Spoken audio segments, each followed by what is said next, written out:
All right, welcome back to episode 3 of the Automotive Informants with my co-host Zach Fritz and myself, Chris Martinez.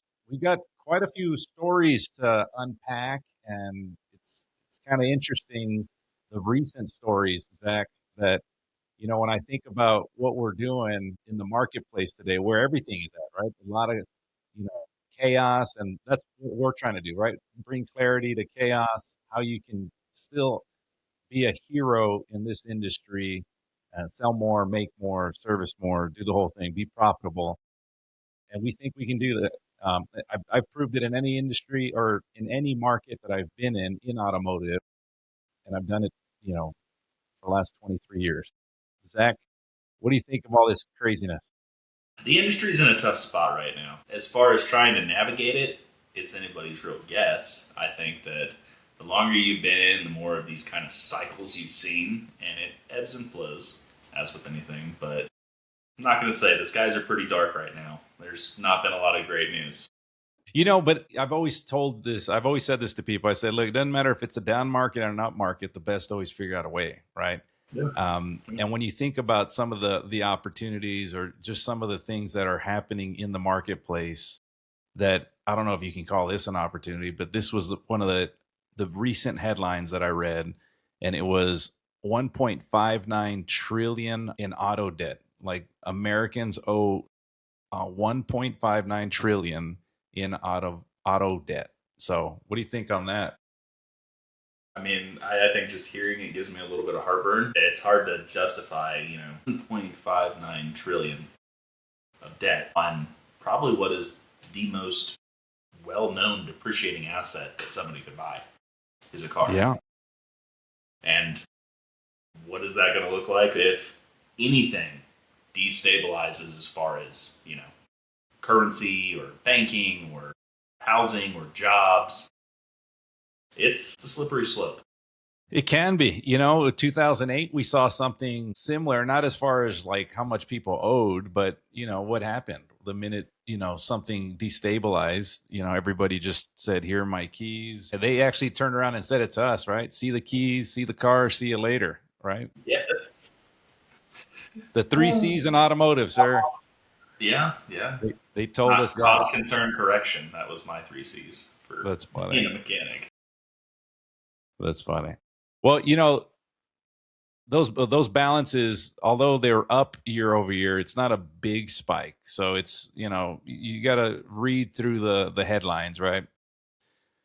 It is big though, but it's not like out of control because it's only 0.6% higher than it was last year. So, but part of that was COVID threw everything up. Prices are still high, all time high. The average car payment still $800 a month.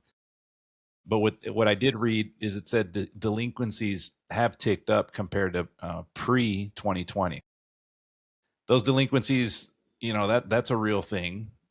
Like you're gonna have subprime that's just gonna, potentially, like you already saw Tricolor, right? Tricolor, Mm-hmm. went Yeah. bankrupt, and I think J.P. Morgan, they had to write down like 200 billion or 100 billion. I forget exactly. Everything seems like billions now, right? Yeah. Because trillion is like nothing now when you hear it, right? It's funny, but yeah, no, it's a lot. I think those delinquencies could hit, and I think part of it is people have those extended terms, 72 months, 84 months. That's 6.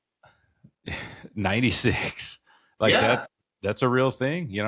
Before I Yes. left Mercedes, it was they were showing me auto loans at 96 months, and I'm like, man, who's going to finance that? Yeah, at that point, I mean, I don't know many cars that truly last that long. It just, there's not many. Well, That, yeah, some of the brands, as long as you maintain them, right, they can last pretty good. yeah. But the stores that are going to win, they're going to have to control their ACVs. They're going to have to align with their lenders, protect their front gross, lean hard into fixed stops, and fixed stops. That's really the key if people are hanging on to their cars a little bit longer. Because I just saw that recent article too, where JD Power said the SAR dipped, like the Beginning of the year, they were thinking it's going to be 16 million, 16.1, the SAR. Now they said, because of a slow January, slow February, it's kind of looking at 12.6. Now, I don't think that's really going to happen. I think it's too early to tell. All we really need is a big March, and it turns things around. I don't.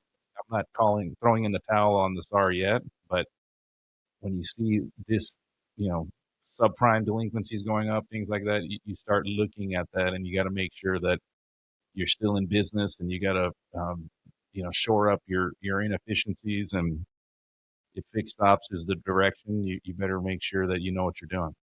I do think it's going to be really interesting, especially heading into March, April timeframe.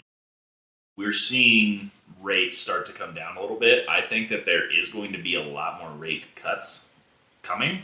I mean, rightfully so. I'm kind of looking at it from the housing perspective myself. But I think that's going to start driving people to really start to replace these cars that they haven't been able to replace over the past few years, and that they're really high as far as a car note. Maybe they're upside down in it. I think we'll just start seeing a lot more people start to buy. And that leads me into maybe even the used market and CarMax and Carvana. Yes, I mean between both of those companies, I mean, we had that other article that just came out, right? The TSCS is what the name of the company was. They did an article, and I just kind of reported on what they said. And they said that the headline that really caught my attention was Carvana is worth zero. And I was like, oh my God, like that's a pretty strong headline. And so I said, let me Bold see what it statement. says.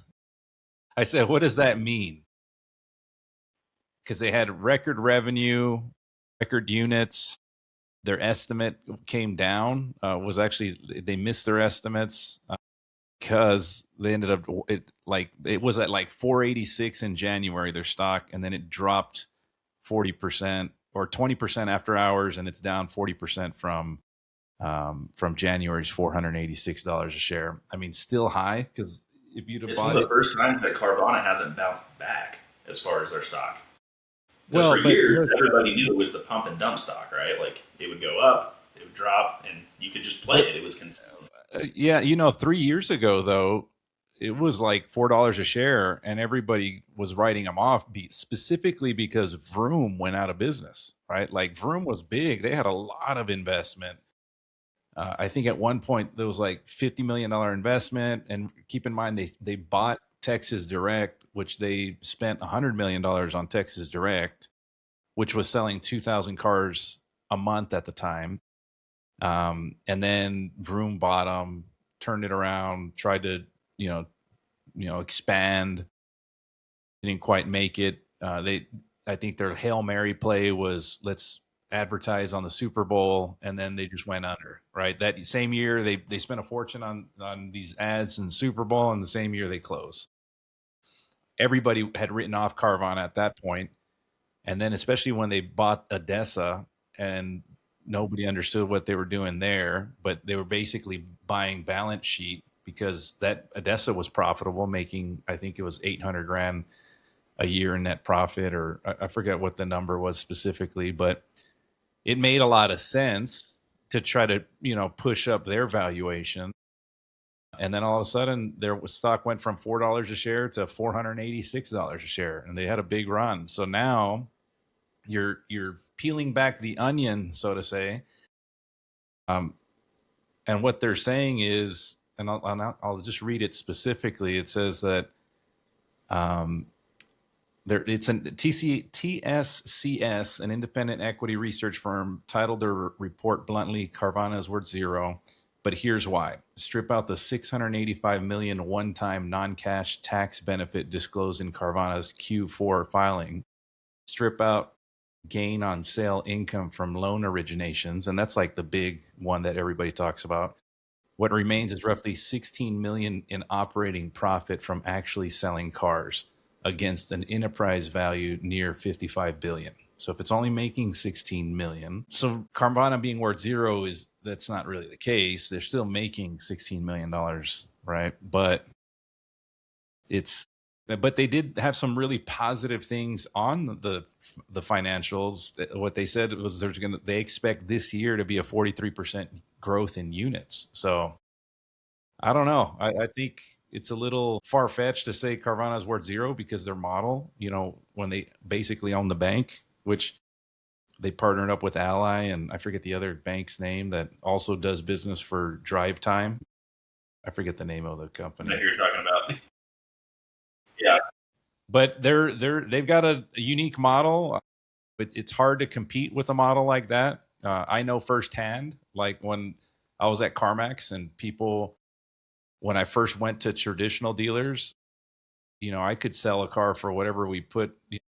Finance companies would lend us whatever we put CarMax's price at, like the sales price. So if I had a 2020 Nissan Rogue and it was 25 grand, the MSRP is 25 grand, brand new.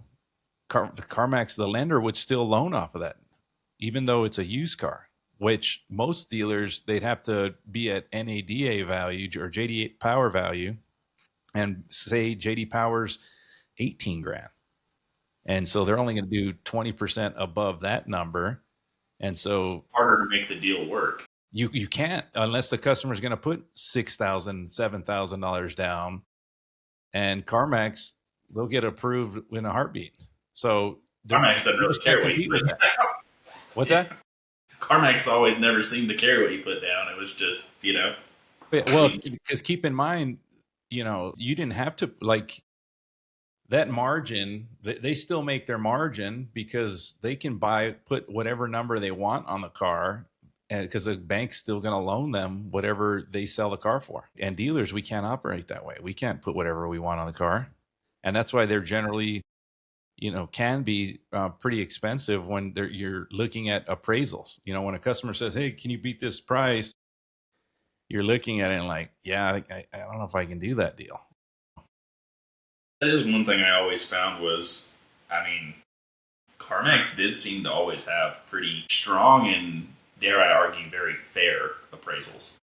Mainly because they can turn around and sell that car for it always did make more sense to just trade in there if I didn't want to haggle or deal with it. And I've seen some people that's usually their strategy is what was it? We'll buy your car even if you don't buy ours. That worked out perfectly. Well, I'll tell you, competing against them, I definitely made sure I bought every one of them. Like there was not a Yeah. deal I did not buy. You know what I'm saying? And there was even one time, I'll tell you a funny story. I'm at this is when I'm at Tulsa, right? And I'm at the Mercedes, and this is when I was working at all four locations in Tulsa. It was a Mercedes, Porsche, Nissan, Infiniti. And I just get to the Nissan store. And I'm at the Nissan store and I'm looking outside and I see this Carvana truck pulling up. And I was like, are you kidding me? How did this happen? And I talked to the salesman. I go, man, what happened, man? Why is this Carvana here? Did they just not give us an opportunity? What happened? And they said, well, they offered them more money than what we offered. And I said, okay, well, like how much more? And then he's all like $500. And I go, $500? You got to be kidding me. I go, why don't you do this? I go, why don't you go outside and tell the customer in front of Carvana, just tell them, if you stay and do business and sell that car, she was going to buy a car from us no matter what, right? And I just said, look, but I couldn't, it's just something in my soul couldn't allow me to have somebody, buy a trade in front of me, right? Yeah. And so I said, look, tell the customer we're going to give them $500 more if you want to just let us take that in as a trade, because then you get trade, tax credits and all that. Just sell us the car and we'll give you $500 more than whatever Carvana just told you. And she looked at the Carvana guy and said, you serious? And sure enough, she ended up selling it to us. And so then the Carvana guy had to like lift the tailgate thing up again. And then you just saw him like driving off, and we had a quick little video about that and said, not today, Carvana. It was funny. But at the same time, though, there's that customer. Well played. Yeah. Well played. Ended up getting what, $1,000 more? Yeah. Oh, Yeah. great. Yeah. So it was it was definitely an experience that taught my managers, taught the sales team, like, we are not going to lose. It was one of those things that you had to like, you had, although it happened, it was a learning experience for the whole team. And they understood, like, we're just not going to just lay down for these types of things. We're going to take every deal, we're going to make it. And so, and it's not like do it at all costs. Cause I know some managers think, well, Chris, you're just, you're putting too much money in these cars and you're trying to do it at all costs. And it's not the case. It's psychological. It's like one of those things, like if your team all understands like what's at stakes and what you're doing in the business, they're going to follow you and they're going to say, you know what, this, we're going to make it happen. And they will do whatever it takes. So that was kind of a little learning thing, but Carvana being worth zero, I don't know. What do you think? Carvana has always scared me.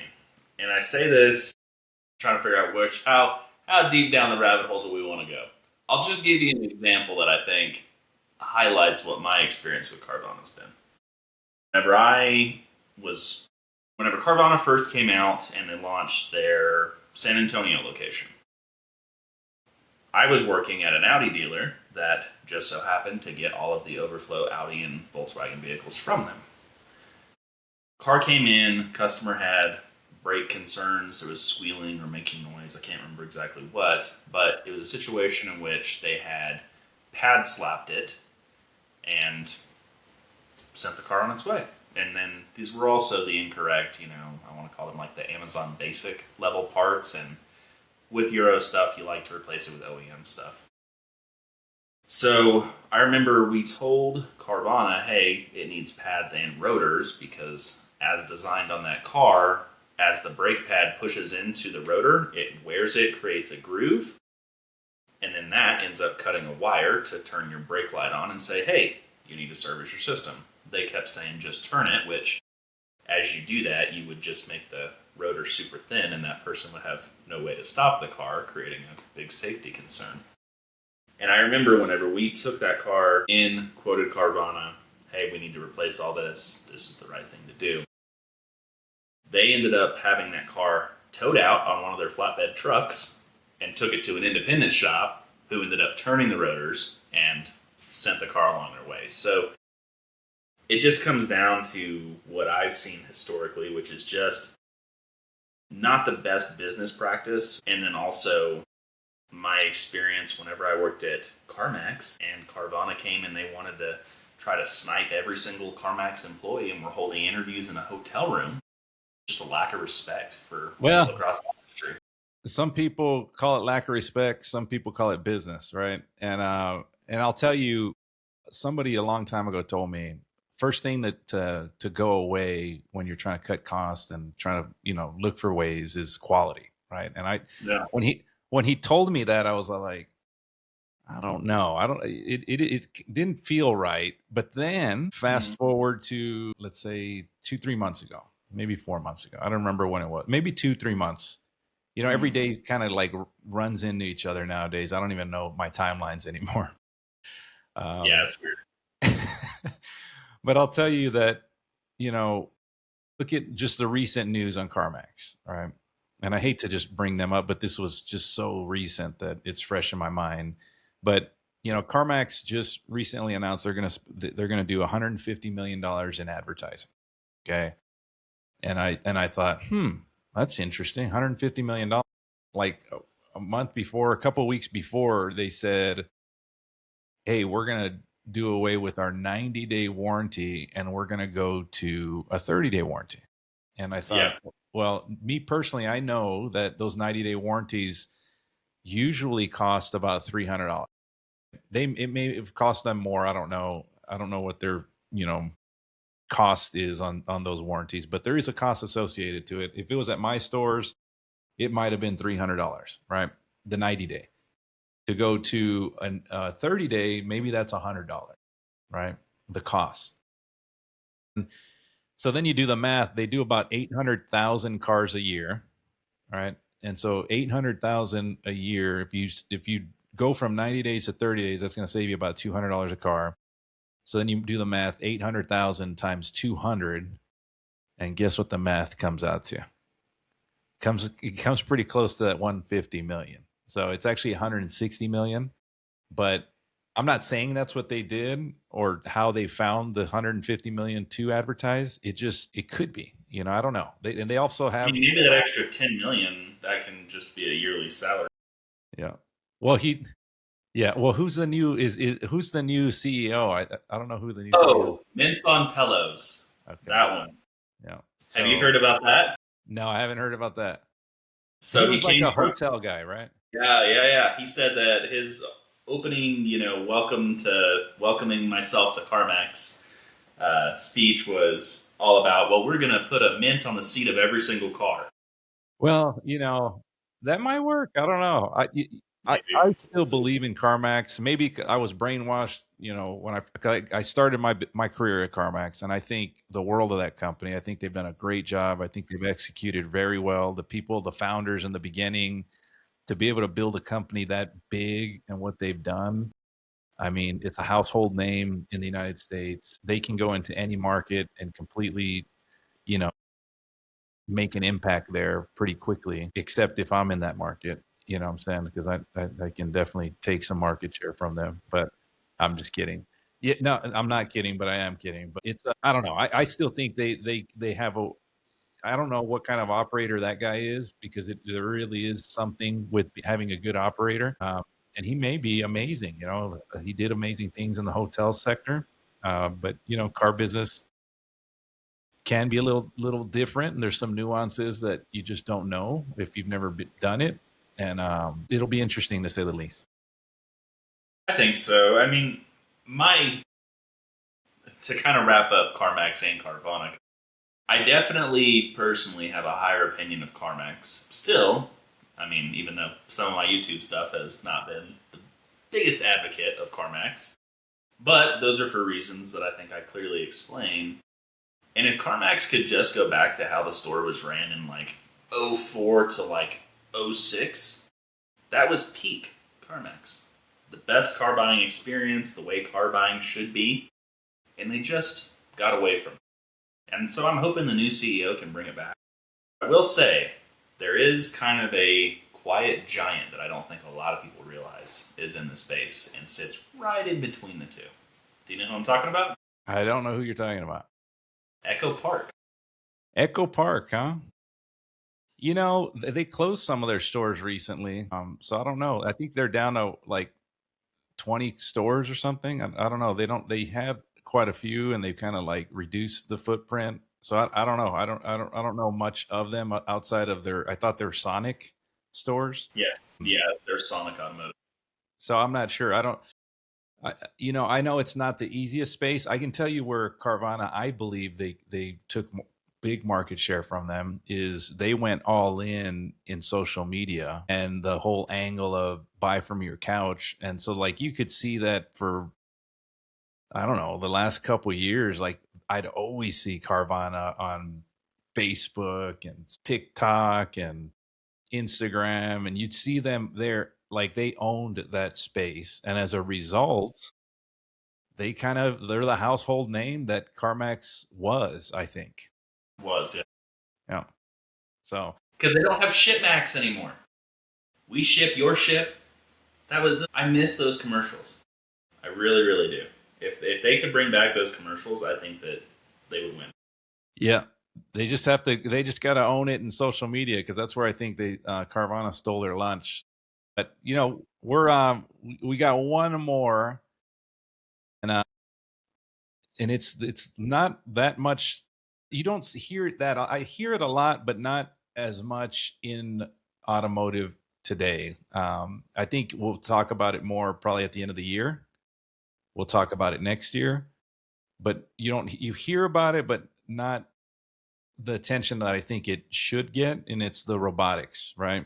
Like I know it made a lot of waves when Tesla came out and said that he's going to do away with two of his models and just go all in on these robots. And everybody kind of went, it's interesting. But I don't think people understand what the magnitude of what that really means because Hyundai, and this is where I'm getting to this article, Hyundai, they're actually also the kind of company that was mirroring that FSD. Like they came out saying that they're doing FSD. I've seen videos. It actually mirrors the same quality that Tesla has in FSD. And you know my feelings on FSD. Like I think that's just the way the whole market's going to go because it just makes so much sense. Like, especially if you're stuck in traffic, if you could just be watching a movie or taking a nap, nobody, it makes traffic feel a little easier. You know what I'm saying? So I think that's where it's going to go. Hyundai came out saying that they're doing it. They showed videos, but then more importantly, they just came out saying that they're doing the humanoid robots. And I had heard about it. 2021, they bought Boston Dynamics. Think about that. $1.1 billion company. They buy it, and it was for their robotics, right? They wanted a head start. They saw what Elon was talking about on Optimus, and they said, we got to get into that too. Now, if you see the size difference, I think Optimus looks like I don't know how tall the Optimus robot is, but the Hyundai robot looks like half the size, right? It's tinier. And I don't know, if it was from a cost standpoint or what they were thinking when they made it that short. But what really blows my mind is the fact that they keep talking about dark factories, and those dark factories are real. Like, just imagine having all these factories in the US and there's no humans, they're just robots. Like, because there's already robots in there, but now you actually have humanoid robots doing what the humans are supposed to be doing. And now you take the unions, the whole thing, right? Like, Yes. it it can get interesting quick. It's interesting to me because the idea of a dark factory rolls into a dark service center, right? Dark collision repair. It does. And as much as, being an ASE Master Tech and, Audi and Mercedes and all these certifications that I have, the biggest thing that I've come to understand is that it's humans that introduce more problems into cars than we generally fix, right? Now, whether that be from the perspective of humans driving it and causing the issue, right? Something that FSD would solve, or humans working on it and causing a bigger problem or misdiagnosing it. So I think it would solve a lot of issues. My big question then becomes if we went to self driving cars with FSD, we went to dark factories and dark service and collision repair, all of the above, you're pulling the human element out. So therefore, would it cost more to have access to cars? Or would we finally get to this point where it's now we're not employing human labor in all these different elements? So are now things going to become cheaper because it's just machinery doing the work? I think it could definitely bring the cost down like next to nothing. However, there's still going to be a cost associated with it, and it'll come down to like the marketplace, right? The marketplace will dictate what that price is going to be. If everybody, keeps the prices stable or just says, you know what, I can actually lower my prices, a little bit more to be competitive and actually steal market share. I think that's what'll happen first. Like, you think about like Tesla, they're making money on those cars. They actually have a higher margin than the traditional OEM, and that's why most OEMs are trying to model what they're doing and try to see how they can, mimic exactly what they're doing, because their margins are so amazing. I think they're 18%, where I think the best OEMs in automotive are outside of Tesla are like 11% or something like Yeah, that. it's So like 11, 12% at most. It's well, not but great. and the worst ones are even lower. So it's even lower than that. So, but I think that those humanoid robots could be like, I mean, for every industry. If you had, do you need a salesperson to do a test drive if you have a robot in your space that can kind of walk around, talk to you, and kind of like Darth Vader, right? Like, what's his name? C3PO. He kind of walks around talking to you all day. Yeah. Kind of be kind of interesting. Or like the iRobot. You ever see that movie? That's my one concern, though. What happens whenever they turn on us? Terminator. Yes, we know what happens in Terminator, right? It's one of those things that definitely could be a problem for sure. And that's, Could be an issue.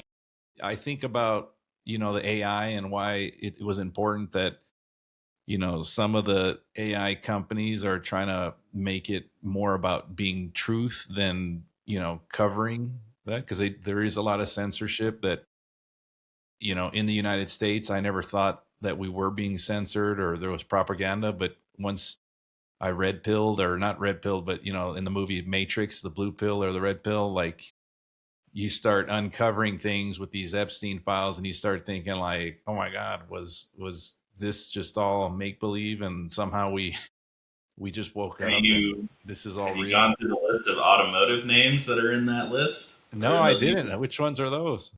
Ooh, that might need Break to be a me. whole episode. Do you Yeah, have it? Do you have the names?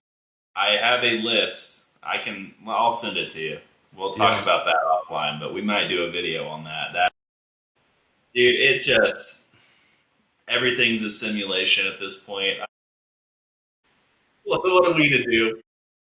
What's real? What's make believe? We're crazy, betraying our crazy, terrible crazy people. stuff, right? I think Yeah, about it, I'm just like, oh my God, like what's going, I think about my kids, right? I'm just like, yeah, like this is scary stuff. But it I is. try to focus on our lane and, hey, we're selling cars, how do we get better, but Yeah, then it's hard to like not pay attention to that. absolutely. Yeah, it's difficult. It's just in your face all the time. You know. Okay, so we discussed 1.59 trillion dollars in debt in automotive. That's what customers are, us Americans, right? We talked about Carvana. We talked about CarMax too, but uh, primarily was the subject starter was Carvana, and then we talked about humanoid robots. And I think, what does it all mean, right? How do you navigate today? Because I think a lot of the times some people can get stuck in the future, and then they get paralysis by analysis, right? You start thinking, they just start getting fearful, and then they just don't do anything, right? And reality is you should do the opposite. Understand where it's going, but understand where you're at today. And I think that's where a lot of operators misunderstand, like, hey, there's still a business today that you can capitalize on and make money.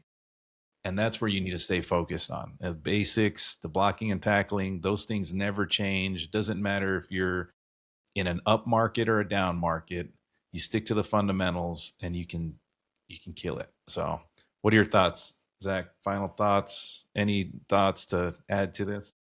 I think it's there's a storm upon us with all this debt, the uncertainty in the market, right? And robots coming to take everybody's jobs. That's a lot of uncertainty, right? And there's two pathways or two ways to look at it. You can either be a buffalo or you can be a cow.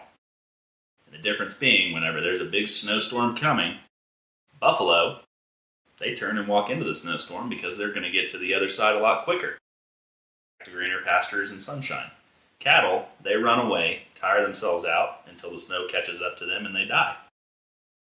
So, my advice to anybody in the industry would be, well, turn towards the storm and start walking through it and figure out how you're going to sell more cars, how you're going to overcome these challenges with people's debt and inability to finance or get financed, and what it takes to make smarter decisions. And when it comes to the robots, I don't know, start figuring out some wiring schematics or how to disable them whenever they come for your job. Form a human union.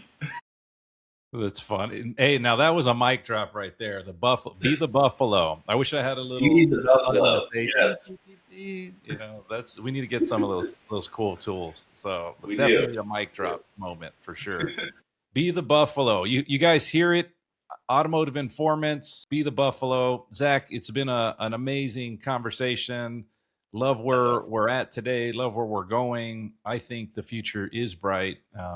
There's It a is. couple of people that talk about the future being bright all the time, and I agree. It's still going to be good. You make the future what you make of it. In your instance, let's be the buffalo. So Be the thank you buffalo for, and yeah, curse the light.